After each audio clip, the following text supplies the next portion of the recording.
La ruta de los parques arqueológicos nos propone un viaje por diferentes provincias manchegas para descubrir los secretos del pasado de diferentes épocas y culturas.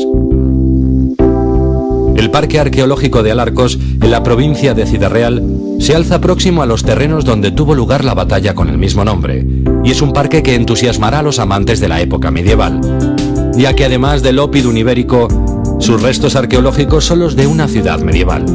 Los que prefieran la tosca pero resistente construcción visigoda tienen excelentes muestras en los yacimientos de Tomo de Minateda, en Albacete, y de Recópolis, cerca de Guadalajara. Los parques que conservan un mayor legado son los que atesoran restos de la época romana. De esta forma, los mosaicos de Carranque, en Toledo, y el Teatro de Segóbriga, en Cuenca, no dejan indiferente al visitante. No te pierdas tampoco la miel que se produce cerca de Pastrana, porque te enseñamos las colmenas que la producen. Además de hacer una ruta por siglos de historia, hemos hecho una parada en nuestro viaje para visitar aquellos pueblos y ciudades manchegos que por su idiosincrasia o historia resultan una buena opción para visitar. Entre ellos se encuentran Illescas, Almagro, Las Pedroñeras o Cuenca. Rutas de España viaja hasta Castilla-La Mancha para visitar sus parques arqueológicos. En la primera jornada de nuestro viaje vamos hasta el Parque Arqueológico de Carranque para visitar los mosaicos de la villa y conocer el dios Océano, el símbolo de este parque. En el cercano pueblo de Illescas nos acercaremos hasta la Plaza de las Cadenas y allí conoceremos la historia del Olmo Milagroso. Desde allí nos trasladamos a Ciudad Real para visitar el Parque Arqueológico de Alarcos, un yacimiento caracterizado por haber sido habitado desde la Edad del Bronce hasta la Edad Media y que constituye uno de los conjuntos arqueológicos más importantes de la región. En Almagro visitamos el único corral de comedia que se conserva en España, herencia del Siglo de Oro.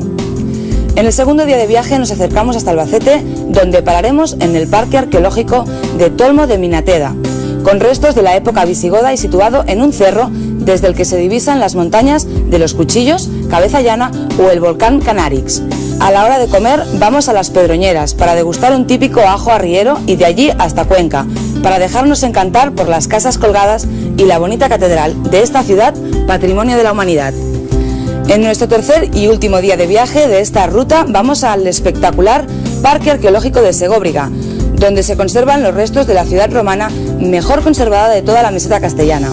Después en Pastrana veremos en primera persona cómo se produce la miel de Alcarria, típica de la zona. Para acabar entramos en el Parque Arqueológico de Recópolis, asentado en el Cerro de la Oliva y rodeado por un paraje natural de gran belleza muy cercano al pueblo de Zorita de los Canes.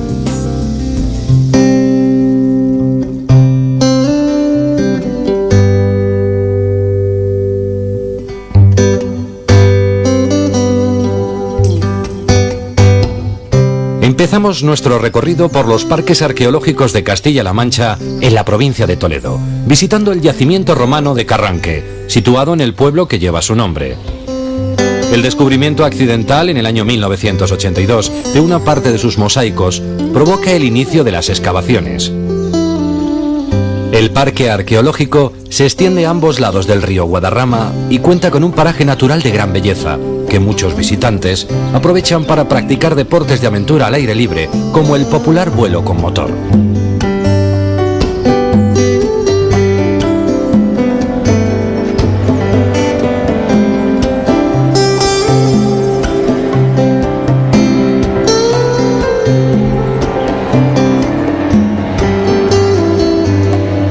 El conjunto arquitectónico encontrado en Carranque data de la época de Teodosio I el Grande y fue propiedad de un pariente del emperador romano Materno Cinegio. Carranque fue un importante cruce de caminos en la Hispania del siglo IV después de Cristo, como lo demuestra la importancia monumental del patrimonio conservado en este parque arqueológico.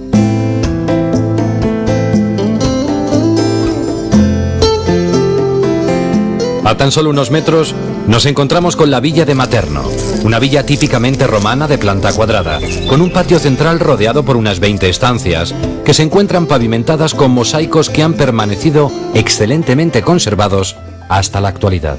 Belén, nos encontramos en la villa que fue descubierta en el año 83, fue lo primero que se descubrió. ¿Qué acciones se han llevado a cabo desde entonces? A partir de ese momento, la Junta de Comunidades de Castilla-La Mancha, a través de la Consejería de Cultura, comenzó a hacer excavaciones sistemáticamente de lo que era la villa. A continuación también, o paralelamente, lo que se hacían ya era todos los trabajos de restauración y consolidación para poder abrirlo al público lo antes posible.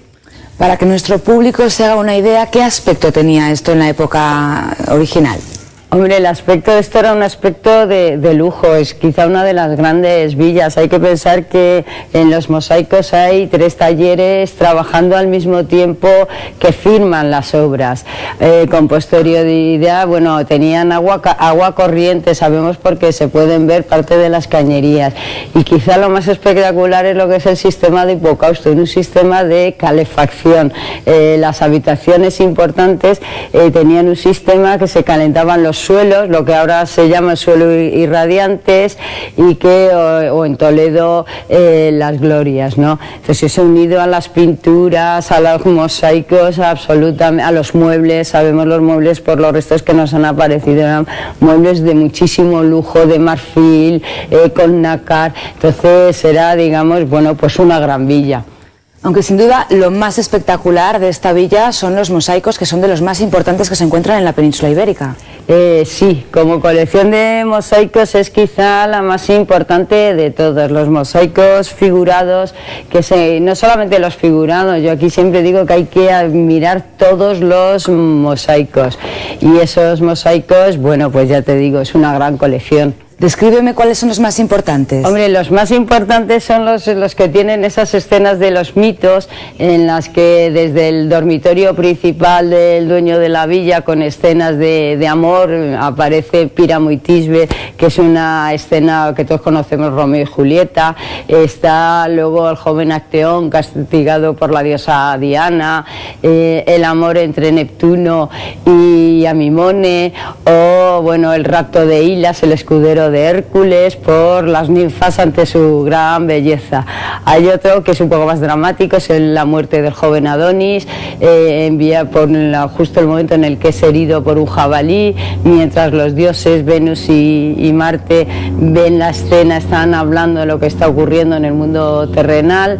Luego hay otro que es el mito de la devolución de Aquiles, el gran héroe de la guerra de Troya, al cual, bueno, pues Agamenón le había quitado a su esclava preferida, y es el momento en que se la devuelven. Y por último, la joya de Carranque, que es una gran imagen del dios océano, del dios de las aguas, con unas maravillosas barbas y unos ojos que, bueno, tiene una fuerza que quizás sea una de las mejores representaciones del dios.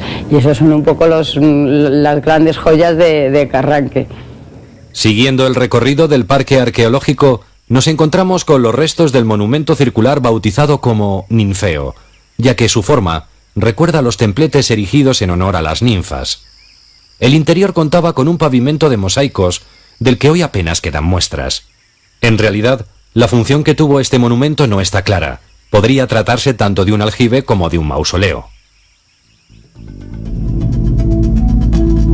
Aprovechando nuestra cercanía, no queremos dejar escapar la ocasión de conocer el pueblo de Illescas, situado en la parte más septentrional de la comarca de la Sagra y con una población que ronda los 14.000 habitantes.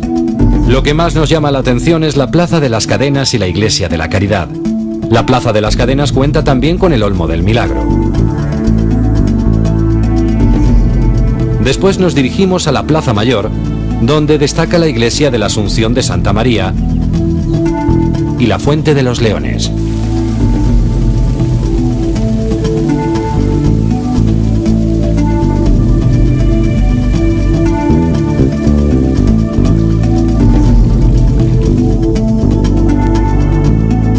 Abandonamos la provincia de Toledo para dirigirnos hacia Ciudad Real y visitar desde allí el Parque Arqueológico de Alarcos, situado solo a 8 kilómetros de la ciudad y en el margen izquierdo del río Guadiana.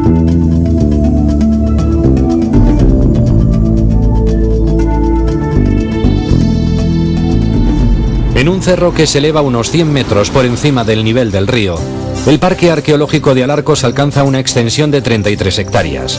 Constituye uno de los yacimientos más destacables de la región por los restos arqueológicos conservados, propios de dos épocas muy distantes. Las ruinas más antiguas son de la Edad del Bronce, como el poblado ibérico en el que las excavaciones han descubierto un entramado urbano con calles y casas. De la misma época, entre los siglos V al III a.C., data el santuario. Situado en la parte oeste del parque, fue un edificio dedicado al culto religioso, como indican la gran cantidad de objetos entregados como ofrendas que han sido encontrados en las ruinas de este antiguo edificio religioso. Por otra parte, el conjunto arqueológico de Alarcos también comprende las ruinas de la antigua ciudad medieval de Alarcos, que data del siglo XII y está rodeada por murallas de 3 metros de espesor. En lo alto del cerro se distingue claramente la base rectangular del castillo. Los cimientos de las murallas que lo rodean, en construcción durante la batalla de Alarcos, sirvieron también como fosa improvisada para los cadáveres de los cristianos, perdedores de la batalla contra los almohades, que dominarían después, durante 17 años, en el territorio.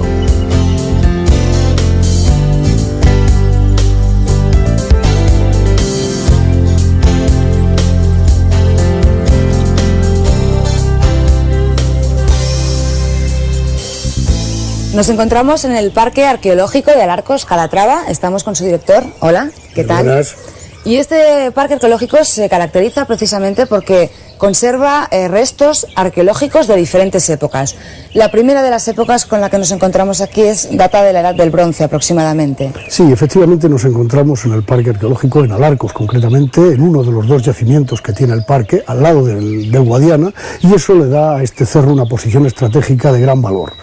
Aquí ha habido poblamiento continuado desde la Edad del Bronce, como bien has dicho, y a partir de esos momentos sigue un poblamiento para llegar a una época de esplendor en época ibérica, en torno al siglo VI, III a.C. Se desarrolla, por tanto, un gran oppidum, una gran ciudad que va a ser cabeza de un amplio territorio. Los restos encontrados demuestran que alcanzaron un nivel de civilización realmente importante.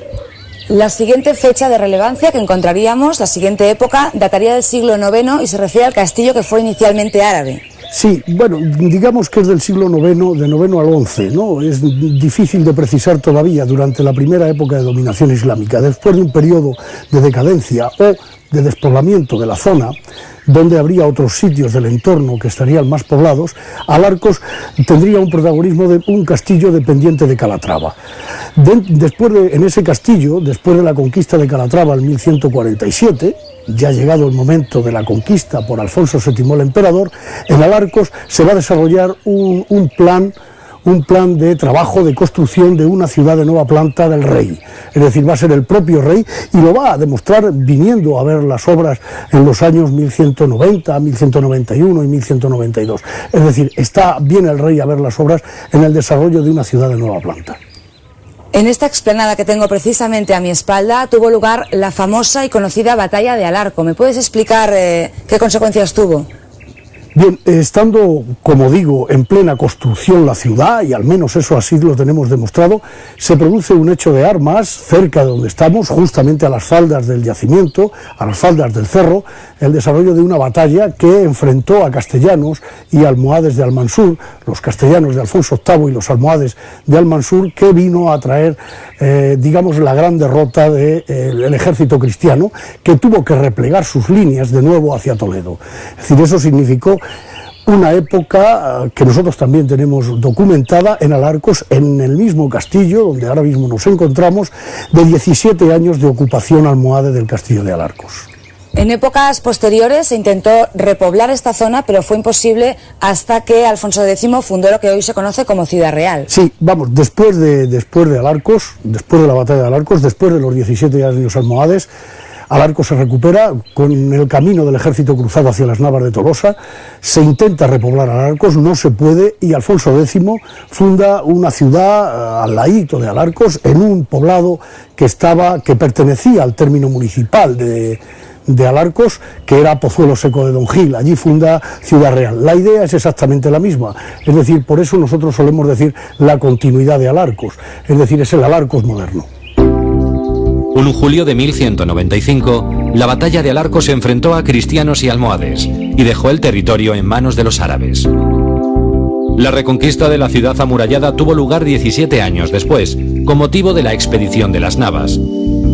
Posteriormente, Alfonso X intentaría repoblar la ciudad sin éxito, aunque sí que fundaría una nueva ciudad bautizada como Villarreal y que con el tiempo se conocería como Ciudad Real. Uno de sus mayores atractivos es el rosetón de tracería con el que decora uno de sus muros. Testigo de aquellos tiempos permanece la ermita de estilo gótico y planta de cruz latina. El santuario de la Virgen de Alarcos está bien conservado y mejor restaurado.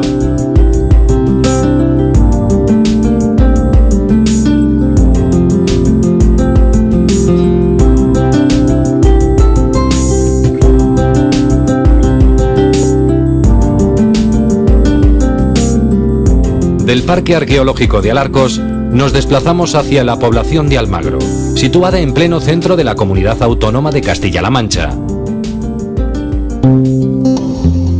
El pueblo de Almagro, situado en el campo de Calatrava y a 22 kilómetros de Ciudad Real, se ha convertido en el referente cultural y teatral de esta zona de La Mancha.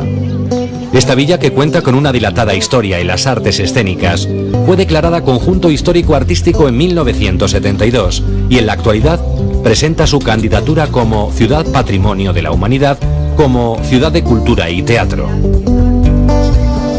Almagro ha restaurado sus iglesias y palacios, aunque también sus casas populares y el pintoresco conjunto de su Plaza Mayor. En lo que fueron las antiguas huertas y bodegas de las casas maestrales, se inauguró el Museo del Teatro y la ciudad promueve el prestigioso Festival Internacional de Teatro Clásico. En la misma Plaza Mayor se encuentra el Corral de Comedias, el único teatro del Siglo de Oro que se ha mantenido en activo desde el siglo XVII hasta nuestros días. Los antiguos corrales de comedias utilizaban los patios de los mesones o las posadas para representar sus comedias.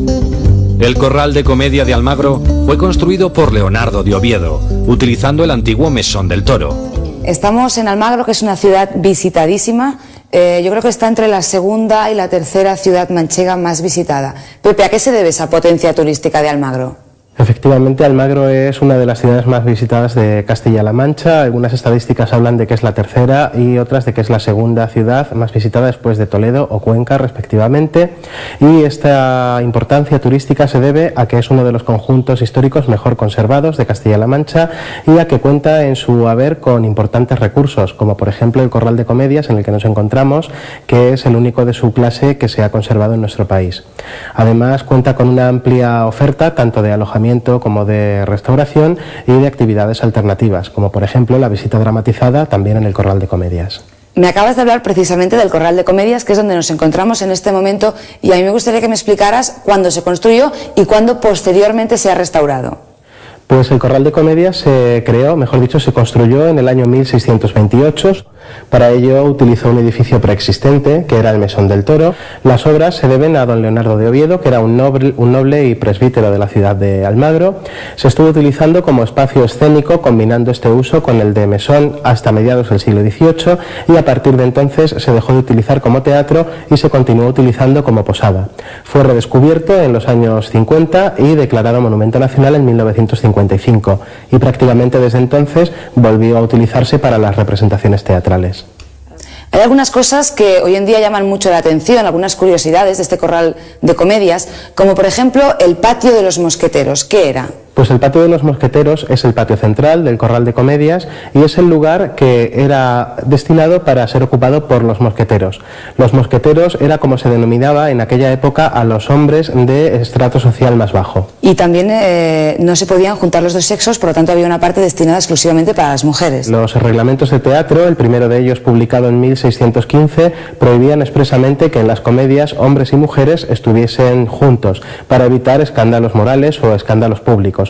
Por ello, las mujeres accedían por una puerta distinta a la de los hombres y en el corral ocupaban las dos galerías en altura frente al escenario, que se denominan cazuelas, y la superior, cazuela alta, o tertulia o desván. Durante la representación se vendían diversas comidas y bebidas, sobre todo una especialmente muy típica que era la aloja.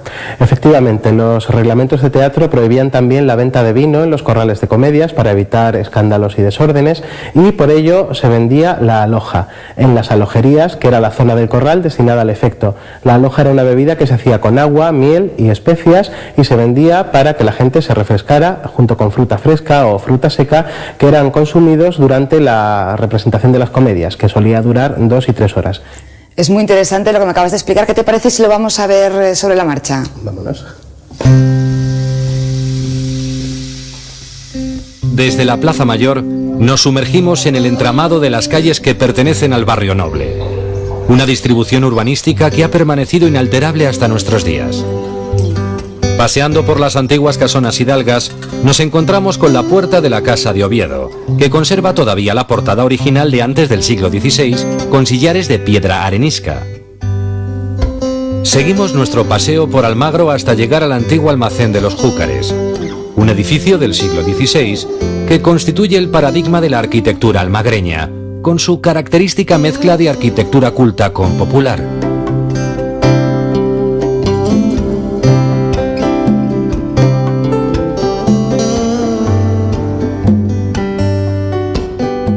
Nos encontramos en Almagro, estamos en estos momentos en el almacén de los Fúcares, y lo primero que te quiero preguntar, Pepe, es ¿quién fueron los Fúcares? Los Fúcares era una familia procedente de Centro Europa, su nombre en alemán es Fugger, y van a llegar a Almagro en el siglo XVI vinculados a los préstamos que le habían hecho al emperador Carlos I de Alemania.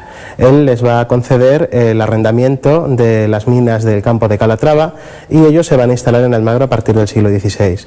Van a ser los responsables de la llegada a la ciudad de la corriente artística histórica en el momento, que es el Renacimiento, pero también de importantes artesanías como el encaje de bolillo o la idea de mecenazgo, con los cambios que va a traer ello para la ciudad en ese momento. En este patio vemos elementos arquitectónicos muy diferentes que conjugan lo que sería la arquitectura popular con la arquitectura más culta. ¿Me puedes explicar un poco qué características tiene cada una de ellas? Efectivamente, en este patio por un lado vamos a encontrar como heredero de la arquitectura popular que recoge la tradición mudéjar el propio concepto de patio. Es un patio que reinterpreta o que recrea el paraíso musulmán descrito en el Corán. También los materiales, que son materiales pobres, ladrillo, tierra pisonada, madera para los artesonados, y también elementos de la arquitectura culta como van a ser las trazas del edificio y la decoración, las columnas toscanas, los arcos de medio punto o las yeserías que vemos en la embocadura de la escalera, que reproducen formas de punta de diamante, molduras en forma de olas de mar u hojas de acanto en los casetones de las bóvedas.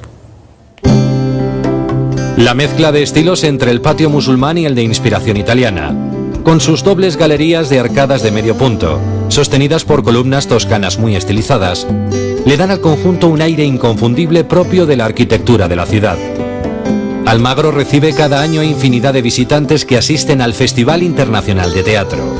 Y además se dejan sorprender por la visita dramatizada del Corral de Comedia o simplemente pasean por las calles de esta ciudad, patrimonio de la humanidad. Paseando por las concurridas calles de Almagro nos hemos encontrado con Mari Carmen, que regenta una tienda de alimentación y productos típicos de la tierra. Explícame qué tal se vive aquí en Almagro. Pues aquí en Almagro se vive bastante bien, porque la mayoría está dedicadas al turismo, hay muchísima tienda y bueno, hay también muchos talleres de carpintería, aluminio y bueno, bastante gente joven colocada y que no tienen que irse por ahí a buscar trabajo y nada, o sea que bastante bien. ¿Tenéis mucha población extranjera que venga aquí a vivir y a buscar trabajo? Éramos unos 8.500 habitantes y ahora seremos unos 10.000 o así. Y la verdad es que hay bastantes que se colocan, encuentran trabajo, vienen con sus papeles arreglados y están en albañilería, en el campo, incluso algunos abren su propio negocio. Lo que sí que he visto también por la calle son muchísimos niños. Pues sí, es un pueblo de mucha gente joven, sí, la mayoría, vamos, hay gente mayor, pero seremos más, mitad y mitad aproximadamente, y sí hay muchos niños. ¿Cuántos colegios tenéis aquí en Almagro? 3 colegios y un instituto, y luego aparte tenemos en Ciudad Real una universidad, que pues la gente, los chicos jóvenes se van a estudiar allí. Creo que además Almagro es un pueblo muy turístico. Mucha, sobre todo en el mes de julio, que es cuando está el teatro. Pues eso aquí ya no somos 10.000, ya somos, ni se sabe, no hay hoteles que puedan acoger a tanta gente, ¿sabes? Y bueno, pues luego el mes de agosto también hay mucha gente y sobre todo los fines de semana, y eso es cuando más se llena. Tú que regentas una tienda precisamente de productos típicos, ¿qué es lo que más gusta, lo que más se vende? Pues normalmente el queso manchego, que es lo que yo vendo, y la berenjena, que es una receta que lo trajeron los moros hace siglos y nos hemos quedado con ella, y la verdad es que están muy ricas y se venden muy bien, son muy típicas de aquí. ¿Tenéis alguna receta propia de aquí del lugar para cocinar esas berenjenas de las que me hablas? Pues la berenjena solo va cocida, va aliñada con vinagre, con aceite, hinojo, ajo y va rellena de pimiento. Pues muy bien, Mari Carmen, me ha encantado tu pueblo, muchísima suerte. De la provincia de Ciudad Real nos desplazamos hasta la provincia de Albacete para conocer los restos visigodos del Parque Arqueológico de Tolmo de Minateda, cercano a la población de Ellín. En un enorme y espectacular peñasco desde el que se controlan los cruces de caminos entre Alicante, Albacete y Murcia, se encuentra situado el Tolmo de Minateda. El cerro y la extensa meseta que lo rodea ha sido un territorio habitado desde la antigüedad, en la Edad del Bronce, durante la civilización íbera y posteriormente en época romana. Incluso los habitantes que lo escogieron durante el siglo XIX dejaron su impronta en las rocas de este peñón histórico, como muestran los anclajes de las casas cueva que todavía hoy se distinguen. Sin embargo, son los visigodos los que dejan su huella más palpable en el Tolmo de Minateda, en la parte más alta del cerro, desde donde se divisan las picudas montañas de los Cuchillos y el monte Chato conocido como Cabeza Llana. Allí se encuentra el mayor tesoro del parque arqueológico, la Basílica Visigoda. Este edificio de 3 naves y baptisterio de planta cruciforme ha supuesto un gran descubrimiento para los arqueólogos. Desde que se llevaran a cabo las últimas excavaciones, con la exhumación de la basílica y el hallazgo de varias monedas y una inscripción dedicada al emperador Augusto, parece que se ha impuesto entre los estudiosos la idea de que el asentamiento del Tolmo de Minateda pudo ser la mítica ciudad de Elo. Fundada en el siglo XII, se trataba de una de las poblaciones más prósperas y cultivadas de la época de la Cora de Todmir. La legendaria ciudad fue también sede episcopal visigoda.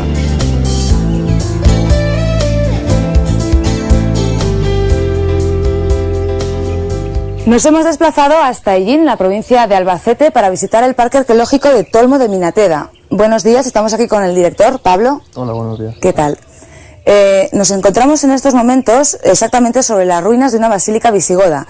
Pero lo destacable además es que no es la única cultura que encontramos en este parque, sino que las primeras ruinas se encuentran desde la Edad del Bronce.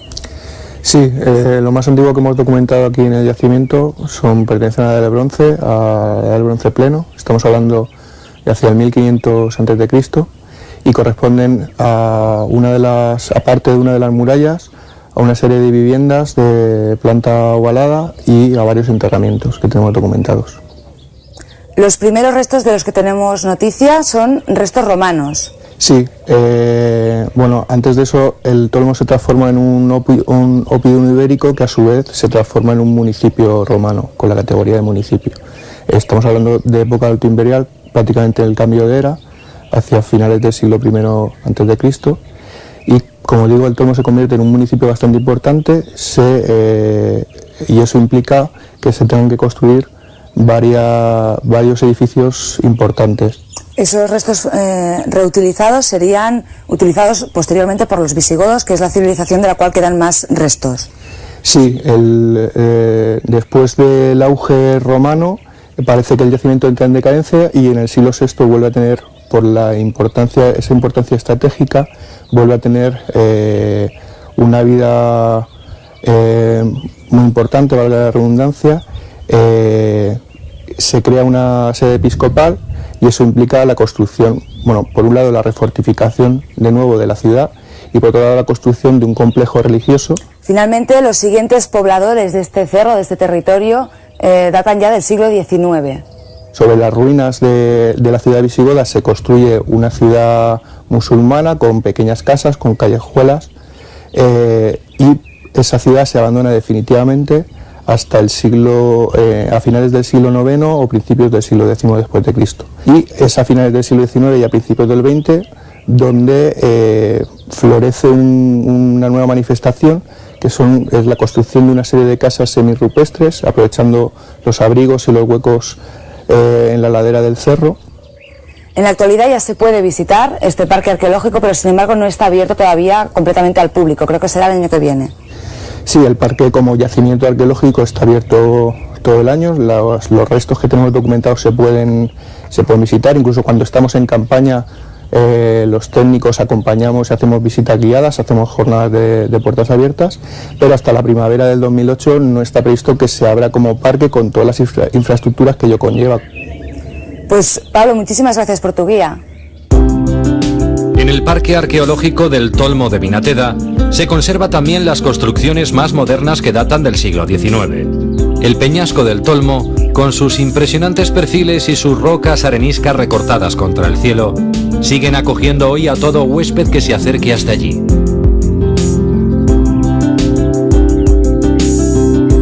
Nos alejamos de la provincia de Albacete para encaminarnos hacia Cuenca. Por el camino hacemos un alto en la población de Las Pedroñeras. Queremos reponer fuerzas y que nos enseñen en el restaurante Las Rejas cuál es la tradición gastronómica de la zona.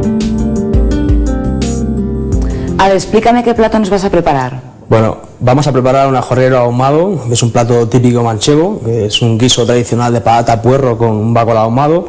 Luego lo acompañaremos para hacerlo sin darle un toque de modernidad con caviar, unos panes fritos, un aceite de azafrán también típico manchego, luego un jugo de trufa. Vamos a ver cómo se prepara. Venga. Empezamos con el guiso tradicional de patata, puerro y bacalao, que pondremos 2 cucharaditas en el fondo. Vale. Luego un poquito de especias, que es 1001, es una selección de 1001 especias. Como su nombre indica. Exactamente. Luego continuaremos con unos boletus, son los pies de los boletus confitados, un aceite de ajo, muy típico de aquí, de Las Pedroñeras. Luego continuaremos con un poquito de huevo de arenque.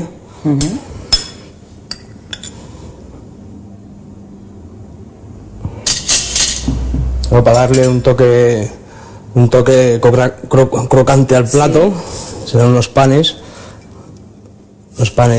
hechos cuadraditos y luego horneados levemente.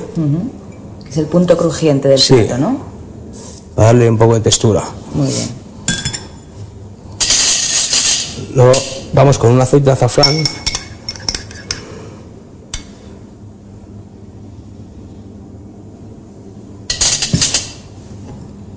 Cibulet picado.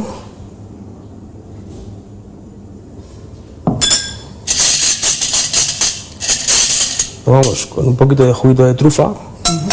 Es un...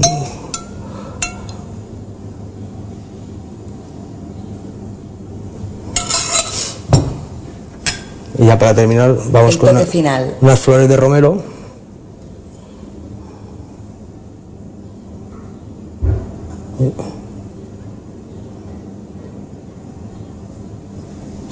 Y el azafrán. Y aquí lo tenemos. Tiene una pinta estupenda. Muy rico. Nos encontramos en el restaurante Las Rejas, en la localidad Las Pedroñeras, y tengo a mi lado al afamado cocinero Manuel de la Osa. Explícame cuál es la tradición gastronómica de esta zona manchega. La tradición gastronómica pues puede estar fijada, ¿no?, en la época cervantina, o también en este ir y venir de la gente, ¿no?, en La Mancha, ¿no? ¿Qué platos o qué recetas te gustaría destacar especialmente de tu restaurante? En mi restaurante, pues un poco es una representación actualizada, ¿no?, de esa cocina cervantina, que te vuelvo a decir, o de esa cocina que hemos tenido la oportunidad, ¿no?, de concluir, ¿no?, con tanta gente en el trasiego, ¿no?, de venir hacia Castilla-La Mancha, gente que venía del sur, del norte, de aquí y allá, ¿no? Entonces, por ejemplo, en estos platos que hay mismamente aquí, primero sería un homenaje a Las Pedroñeras con la sopa de ajo fría, que hecha para el verano, ¿no? Se hizo en esa forma de entender cómo se podía tomar un plato tan tradicional y tan extendido por toda España, ¿no? Después un ajo arriero, que sería otro plato de los que también está en esa confluencia de caminos que es La Mancha, ¿no? Donde un señor que bajaba con un carro de bacalao, otro señor que venía con patatas, otro con aceite, y en una venta se juntaban y hacían un plato de amistad, ¿no? Que este es un poco, digamos, lo que sería la representación, ¿no? De ese plato de amistad, ¿no? O de juntarse entre amigos en una forma sencilla de comer. De entre todos los platos que ofreces en la carta, ¿cuál es el que más triunfa, el que más te piden? El más solicitado posiblemente, o de los más solicitados, pueden ser los platos de ajo, ¿no? Especialmente la sopa de ajo, pues puede ser uno de los platos que más demanda tengan, ¿no? También por el pueblo de las Pedroñeras, ¿no? Es muy conocido por el mundo de los ajos. ¿Y cuál recomendarías tú especialmente? ¿Cuál es tu niña bonita entre los platos? ¿Del que te sientas más orgulloso? Más que recomendar, a mí lo que me gustaría es que la gente se llevara las pilas cargadas de grandes pinceladas de lo que es La Mancha, ¿no? Entonces, como veis en todos los platos hay cantidad de matices manchegos, ¿no? Y parte importante que me gustaría de la gente que come es simplemente llevarse la cantidad de emociones, pinceladas, sabores, que son todo lo que en La Mancha puedes aportar, ¿no? Pues me parece un placer comer a tu lado, o sea que si te parece, vamos a probar los platos. Muy bien. Tras reponer fuerzas con la sabrosa cocina manchega, nos dirigimos hacia la capital de la provincia, una población con fama mundial gracias a sus casas colgadas. Cuenca es una ciudad plagada de rincones bonitos, y es que la fama sobre la belleza de la ciudad se debe más a su casco urbano que a la notoriedad de sus grandes edificios. Lo cierto es que la vista desde el mirador del Cerro del Socorro, con su monumento del Sagrado Corazón, siempre deja al visitante boquiabierto y embrujado por la magia conquense. La ciudad, que perteneció al reino de Taifa de Toledo, fue construida sobre un cerro rocoso formado tras incontables siglos de erosión. El casco antiguo, situado en la parte alta y coronado por el barrio del Castillo, alberga la esencia más pura de lo que fue Cuenca en otros tiempos. La ciudad de Cuenca se levanta sobre una montaña rocosa fruto de la erosión de los ríos Júcar y Huécar. Cuenca parece una ciudad de cuento y sus casas colgadas, tan emblemáticas y pintorescas, no son más que una estrategia urbanística, un ejemplo perfecto entre la simbiosis de hombre y naturaleza. Fue declarada Conjunto Patrimonial de la Humanidad en el año 1996 y desde el barrio del Castillo en el que nos encontramos ahora se divisa una perfecta panorámica de la ciudad. En el siglo XIX, la Plaza Mayor se constituye como el centro de la villa, tal y como hoy la conocemos. La catedral es el edificio más notable de la ciudad y constituye un ejemplo de la amalgama de diferentes estilos. Cuenta con construcciones realizadas en todos y cada uno de los siglos de su historia, desde que se empezara a levantar en el siglo XVII, en periodo románico, hasta el siglo XX del que data la propia fachada de la catedral. Especial atención merece la rejería de la catedral, ya que su calidad da fe de la cantidad de talleres especializados en este saber que hubo en Cuenca. El altar mayor de Ventura Rodríguez y la sala capitular son las piezas más valiosas de este imponente edificio religioso, situado en el centro del casco antiguo conquense, en la Plaza Mayor y cerca del característico ayuntamiento de estilo rococó de esta población. Paseando por Cuenca nos hemos encontrado con Mateo. Mateo, ¿de dónde eres? De Francia. Estoy aquí para 9 meses en la Facultad de Bellas Artes con Erasmus. Ah, muy bien, has venido a estudiar un Erasmus. Sí, sí. ¿Y por qué elegiste Cuenca como ciudad? Que no sé, es la primera escuela que has respondido. Hemos probado con mis amigos cerca del mar. Bueno, es mejor para la vida.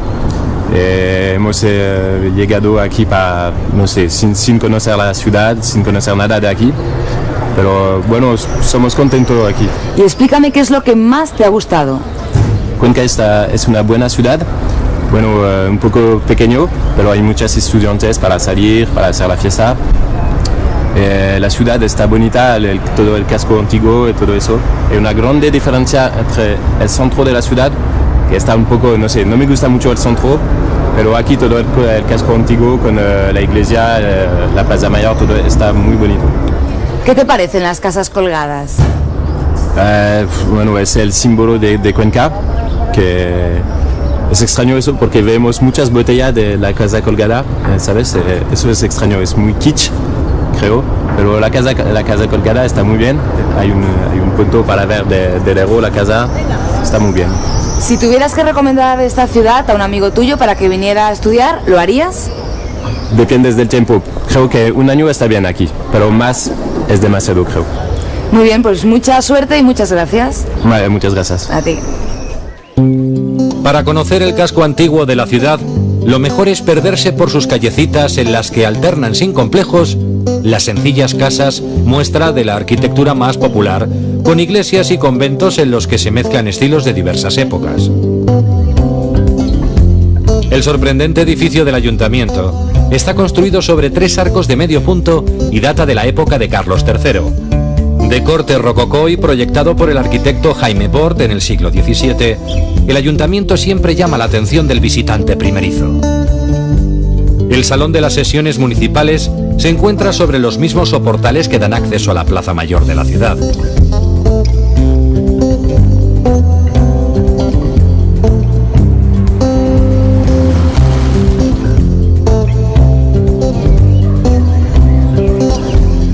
En Cuenca, el paso de los ríos Júcar y Huécar ha marcado profundamente la fisonomía de la ciudad. Aunque sí hay algo que caracterice a Cuenca, son sus famosas casas colgadas, también conocidas como casas voladas o casas del rey. La fachada de la hoz del Huécar ofrece una bonita panorámica. En la actualidad solo quedan 3 casas colgadas. Sin embargo, en el pasado, toda la fachada estaba cubierta con multitud de casas que compartían este elemento arquitectónico. De noche, la magia de las casas colgadas también puede ser disfrutada gracias a la iluminación nocturna.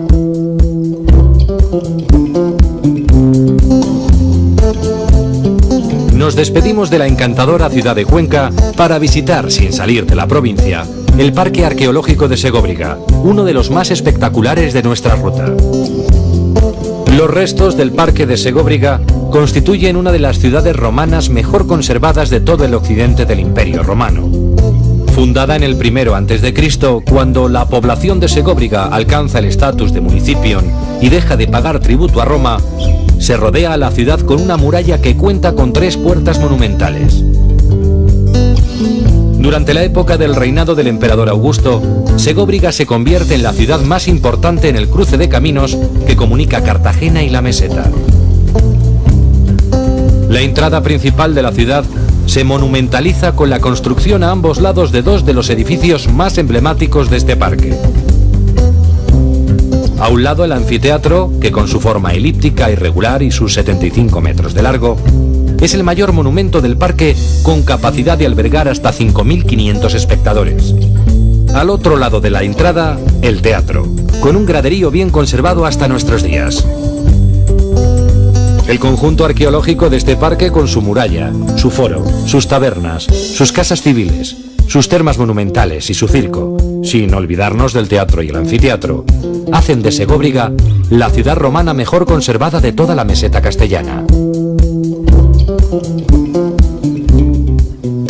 Nos encontramos hoy en el Parque Arqueológico de Segóbriga y estamos con Rosario, su directora. Buenos días. Buenos días. Este parque es uno de los mejores conservados como ciudad romana de la zona occidental. ¿Cómo se crea esta ciudad? La ciudad romana de Segóbriga se construye a partir de época de Augusto, que es cuando consigue el estatus de municipio. Eso significa que a partir de ese momento se organiza con sus propios magistrados y que no deja de pagar impuestos a Roma. En ese momento se monumentaliza la ciudad, que se plasma en un gran espacio público, una plaza forense rodeada de los edificios necesarios para la administración de la ciudad, y será un poquito más tarde, ya en época Flavia, cuando se construyen los grandes edificios para espectáculos. Son el teatro, donde nos encontramos, y el anfiteatro. Háblame un poquito de los edificios que están en el exterior, los edificios de espectáculos. Tanto los 2 edificios para espectáculos con los que cuenta Segóbriga, teatro y anfiteatro, aunque ahora sabemos desde la campaña de excavaciones del año 2004 que Segóbriga también tuvo un circo, es decir, donde se realizaban las carreras de cuadrigas, pero los 2 primeros edificios que se construyen, teatro y anfiteatro, se encuentran al exterior del recinto amurallado por 2 razones. Una es obvia, que es para ahorrar en lo que es el material pétreo, porque el graderío donde se sentaban los espectadores para ver las representaciones teatrales que se realizaban generalmente de manera diaria o semanalmente, aprovechaban esta excavada en la propia roca. Y porque cuando se entra por la ciudad, el visitante lo primero que ve son dos grandes edificios al pie de la vía de acceso a la ciudad romana. ¿Qué funciones tenían exactamente el teatro y el anfiteatro? El teatro romano tenía una función de realizar representaciones teatrales en las que participaban también músicos, y en cambio los juegos del anfiteatro son juegos en los que intervienen los gladiadores, animales, son juegos más de masas. Explícame en qué momento se construyen las murallas, con qué funciones, y creo que tenían 3 puertas de entrada conocidas. La muralla es lo primero que se construye en Segóbriga. Tener en cuenta que cuando se planifica la construcción de la ciudad, lo primero que se hace es marcar su perímetro. Es el momento en el que se construye la muralla, se marcan las puertas de la ciudad, las calles y todo el sistema de cloacas. De momento conocemos 3 puertas de entrada. La principal es la puerta norte, y tenemos otra junto a una torre octogonal detrás del teatro, y una tercera al otro lado, al sur de la ciudad, una pequeña puerta. Perfecto, Rosario, pues ¿qué te parece si vamos a visitarla? Venga, vamos a ello.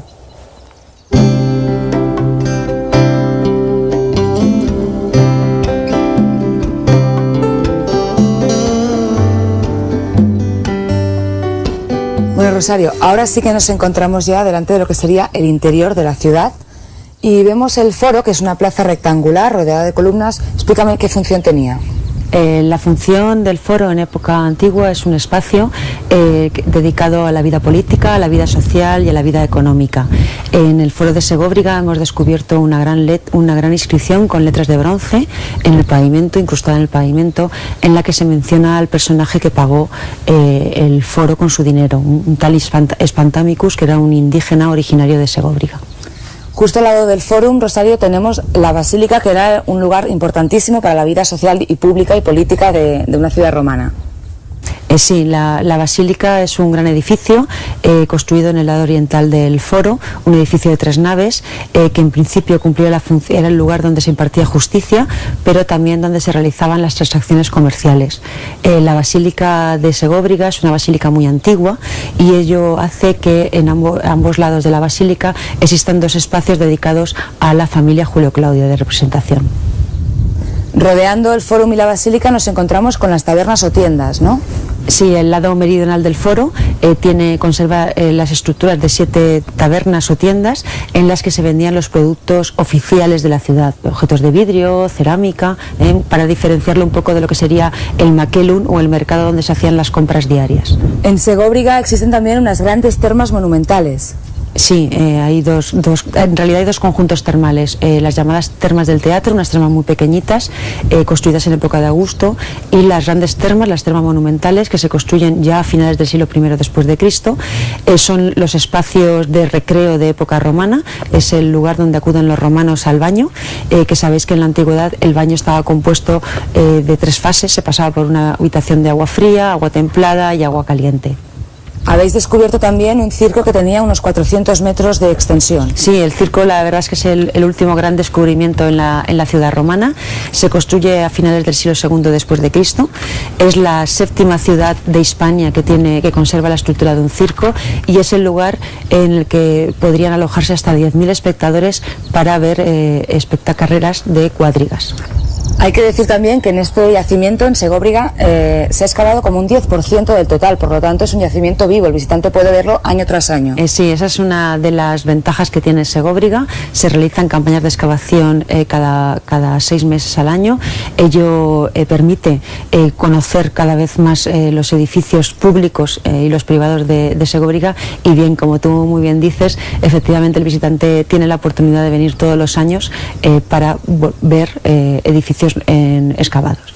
Pues perfecto, muchas gracias. A vosotros. Dejamos atrás la cabeza de Agripina, símbolo del Parque de Segóbriga, y nos dirigimos hacia la bonita población de Pastrana, en la provincia de Guadalajara.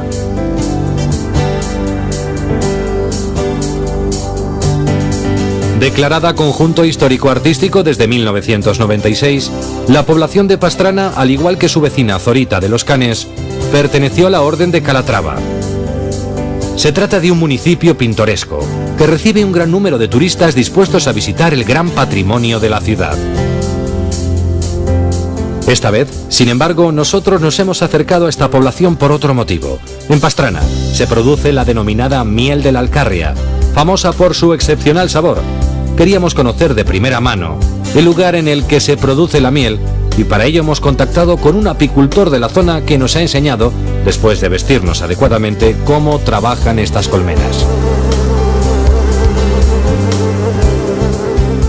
Explíqueme qué tipo de colmenas tenemos aquí. Este tipo de colmenas que hay aquí es la colmena Perfección o Lastron, que es la que mejor se adapta a la zona de la Alcarria, en el cual tú puedes poner diferentes alturas y cuerpos a la colmena. Es una colmena para no hacer una transhumancia nada más que aquí en la zona, ¿no? 50 o 60.000 abejas hay en cada una de estas colmenas. Sí, normalmente puede haber...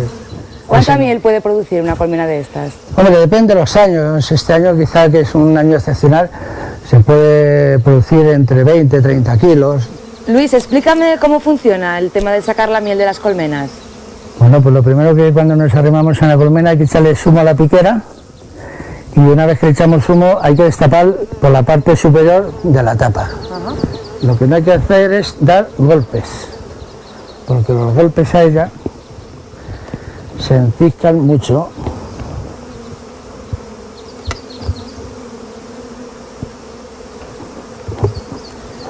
Y con mucho cuidado, despacito, despacito, se le echa un poquito de humo y tranquilo. Bueno, como verás, todo lo que es en la parte central, que está, digamos, como sellado, eso es la cría, eso es la cría. Y ellas, en lo que son los extremos y la parte superior, lo almacenan de miel. Como verás, ahora mismo este cuadro está, digamos, al 95% de miel. La parte superior está ya operculada. ¿Eso qué quiere decir? De que ya la miel está madura, ya se puede extraer esa miel. Hay que barrer las abejas dentro de la colmena, por los dos lados, y en un cajón te le llevas el cuadro.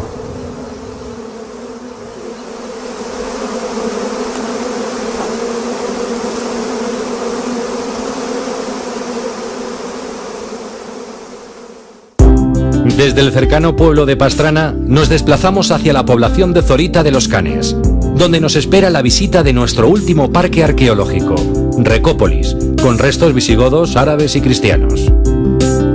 Lo primero que se divisa antes de llegar al pueblo es el castillo de Zorita, que se convierte en centro administrativo de la zona a partir del siglo IX en la época andalusí. Cerca del castillo se asientan las ruinas de la antigua ciudad visigoda, que constituyen el parque arqueológico de Recópolis.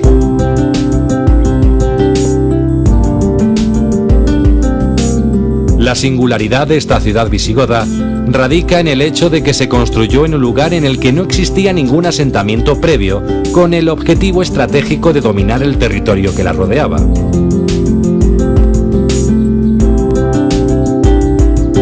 El pueblo estuvo formado por dos calles principales que se cruzaban y numerosas viviendas y talleres que se distribuían a su alrededor.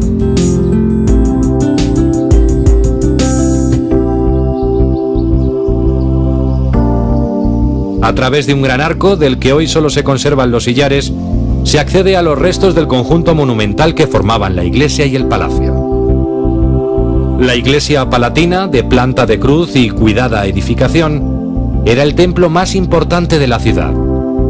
Constituye un ejemplo único en su clase, al ser, a día de hoy, los únicos restos existentes de una iglesia palatina visigoda. Rodeando la antigua plaza, el conjunto palatino constituía el centro de poder de la antigua ciudad y estaba además situado en la parte más alta, dominando el territorio cercano.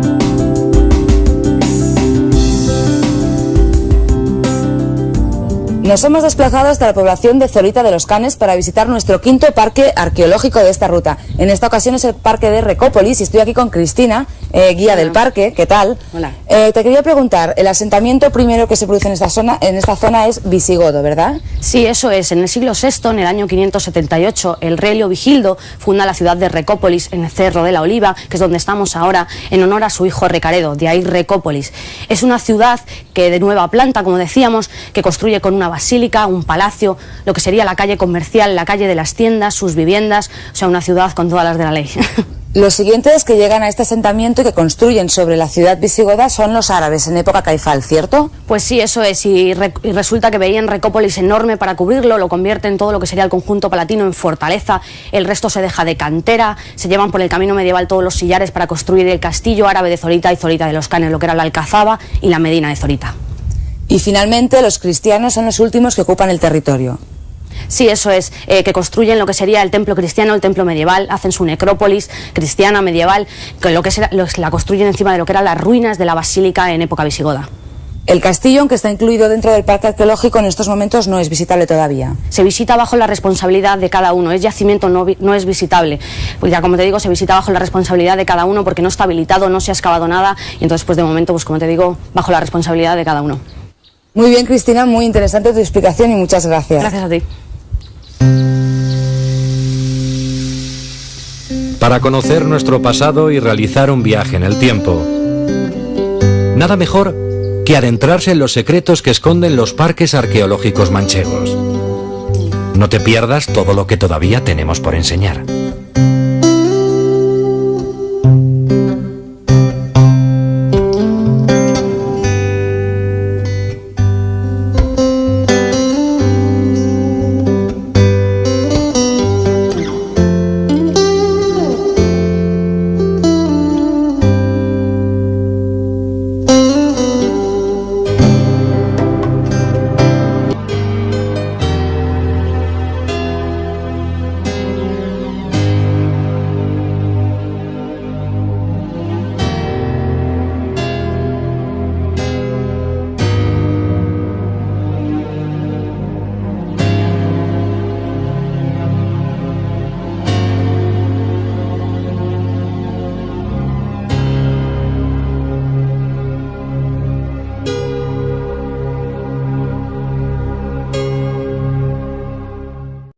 El descubrimiento accidental en el año 1982 de una parte de sus mosaicos provoca el inicio de las excavaciones. El parque arqueológico se extiende a ambos lados del río Guadarrama y cuenta con un paraje natural de gran belleza, que muchos visitantes aprovechan para practicar deportes de aventura al aire libre, como el popular vuelo con motor.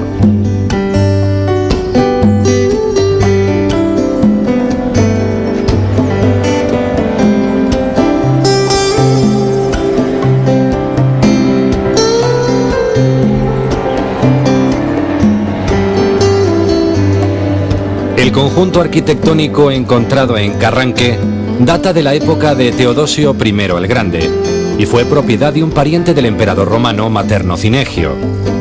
Carranque fue un importante cruce de caminos en la Hispania del siglo IV después de Cristo, como lo demuestra la importancia monumental del patrimonio conservado en este parque arqueológico.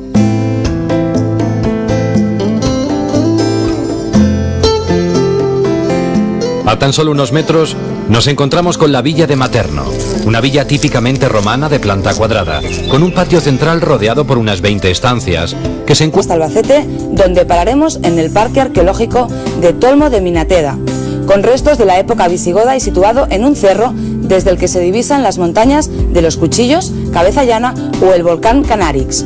A la hora de comer vamos a las Pedroñeras para degustar un típico ajo arriero y de allí hasta Cuenca, para dejarnos encantar por las casas colgadas y la bonita catedral de esta ciudad, patrimonio de la humanidad. En nuestro tercer y último día de viaje de esta ruta vamos al espectacular Parque Arqueológico de Segóbriga, donde se conservan los restos de la ciudad romana mejor conservada de toda la meseta castellana. Después en Pastrana veremos en primera persona cómo se produce la miel de Alcarria, típica de la zona. Para acabar entramos en el Parque Arqueológico de Recópolis, asentado en el Cerro de la Oliva y rodeado por un paraje natural de gran belleza muy cercano al pueblo de Zorita de los Canes.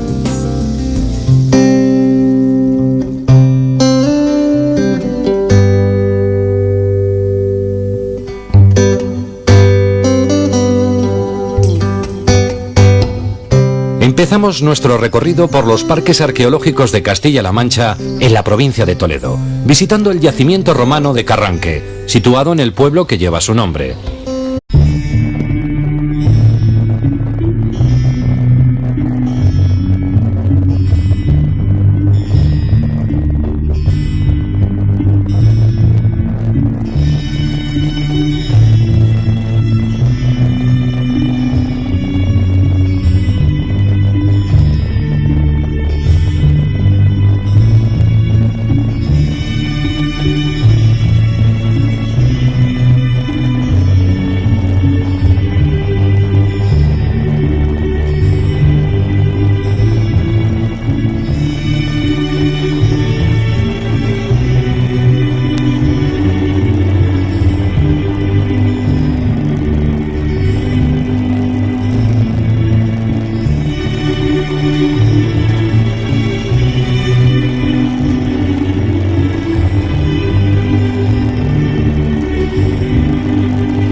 De esta forma, los mosaicos de Carranque en Toledo y el teatro de Segóbriga en Cuenca no dejan indiferente al visitante. No te pierdas tampoco la miel que se produce cerca de Pastrana, porque te enseñamos las colmenas que la producen.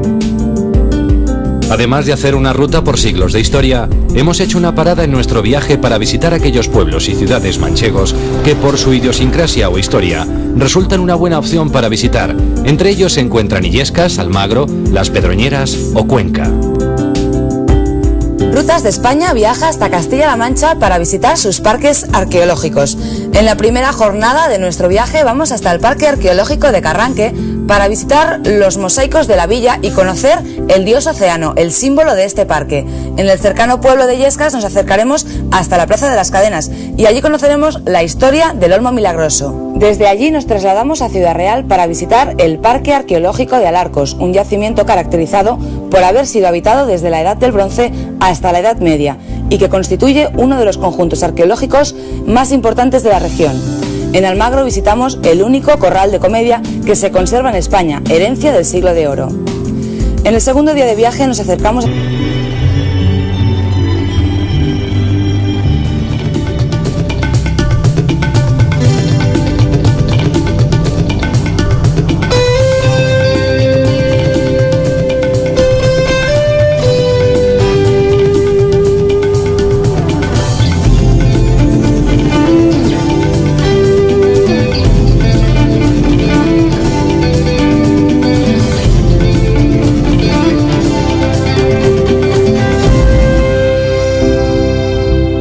La ruta de los parques arqueológicos nos propone un viaje por diferentes provincias manchegas para descubrir los secretos del pasado de diferentes épocas y culturas. El Parque Arqueológico de Alarcos, en la provincia de Ciudad Real, se alza próximo a los terrenos donde tuvo lugar la batalla con el mismo nombre, y es un parque que entusiasmará a los amantes de la época medieval, ya que además del ópidum ibérico, sus restos arqueológicos son los de una ciudad medieval. Los que prefieran la tosca pero resistente construcción visigoda tienen excelentes muestras en los yacimientos de Tomo de Minateda, en Albacete, y de Recópolis, cerca de Guadalajara. Los parques que conservan un mayor legado son los que atesoran restos de la época romana.